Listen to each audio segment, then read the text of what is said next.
Hello mga kalamunid! For today's vlog ay pupunta nga naman pala tayo sa Tomando. Dahil nga po may pesta. Hindi lang yan dahil ay birthday din ng Vice Mayor namin. At samahan nyo kami magsaya. Let's go! Ngayong araw nga pala ay nagbihis na nga po pala agad-agad ako dahil may pupunta na naman po tayo. Alam nyo naman siguro mga kalimit kung bakit ako nagbibihis. Alam nyo naman, narinig nyo naman siguro ang intro ko. At i-flex ko nga pala yung wallet ko kahit walang laman, nilagay pa sa... Ay nako, charot lang. And of course mga kalimut, kakatapos ko nga lang magbihis at agad-agad akong lumabas. Lumabas para mapakita yung roro, charot. At kitang-kita nyo naman siguro mga kalimut na sobrang dilim kasi gabi na ang nangyari na yan. At alam nyo mga kalimut, pinilit ko nga pala maghatid dito sa akin sa bayan si Daniel. At alam nyo kasi mga kalimut, wala po akong kasama dito at wala po akong service. Ako nga lang mag-isa pupunta sa Tomando kasi ang mga kasama ko nandun na sa Tomando. Bali nga pala mga kalimut, chinat nga pala ako nila na doon na kami magkikita sa Tomando. Pero sa totoo lang mga kalimut, medyo natatampo pa po ako dyan dahil iniwan nila ako sa ere. Ere yarn, charot. Sa oras nga dyan mga kalimunit, nandito na nga pala ako sa highway. Baka magtataka kayo mga kalimunit kung bakit dito ako dumaan sa highway kasi nandito ang Tumandok. So hindi pa nga alam kung saan ang Tumandok, nandito lang sa part ng AB Magalona. Dahil po mga kalimunit, pupunta po ako sa Tumandok dahil may pesta. Hindi lang yun mga kalimunit, sinabay pa yung birthday ng Vice Mayor Marvin Malacon. Bali nga pala mga kalimunit, 3rd year anniversary pala ang pesta nga ini.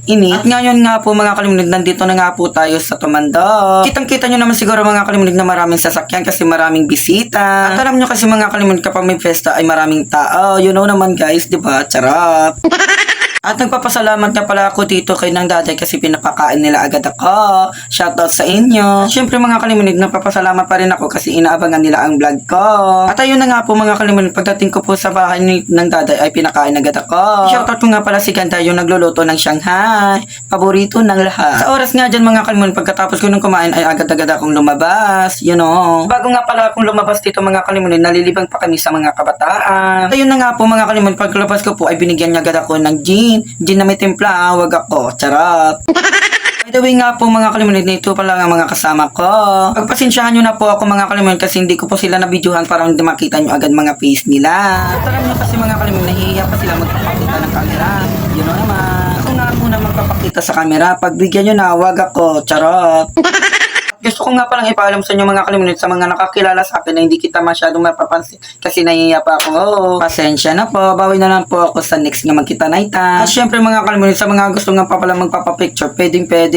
At hindi ko lang talaga magagawa mga kalimunid kapag i-shoutout kayo ng isa-isa.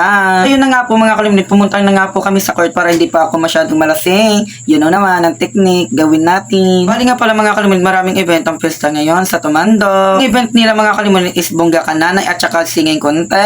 Gawin nga pala mga kalamunid, paparinig ko sa inyo ang kanta ni Marcelino, aka Loverboy ng Sarabia.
ba mga kalimutan nabitin kayo na? Sorry po mga kalimutan kasi hindi po ako nabuong buo sa pagbidyo.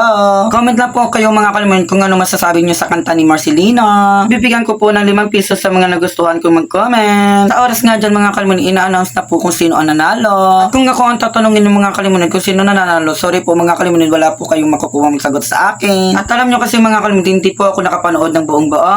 Nanalo nga pala dyan mga kalimutan, si Jonalyn Gumbang. Pasensyahan nyo na po ako mga kalimutan kasi wala po ako masasabi dyan kasi hindi po ako nakapanood ng lahat. Gusto ko nga pala i-congrats ang lahat na nanalo. Naka-red gown nga pala yung si Jonalyn Gumbang. Hanggang dito na nga lang po yung pagbablog ko. Maraming salamat. At huwag na huwag nyong kakalimutan yung pag-like, comment, and share. And don't forget to follow me. Love you all. Mwah!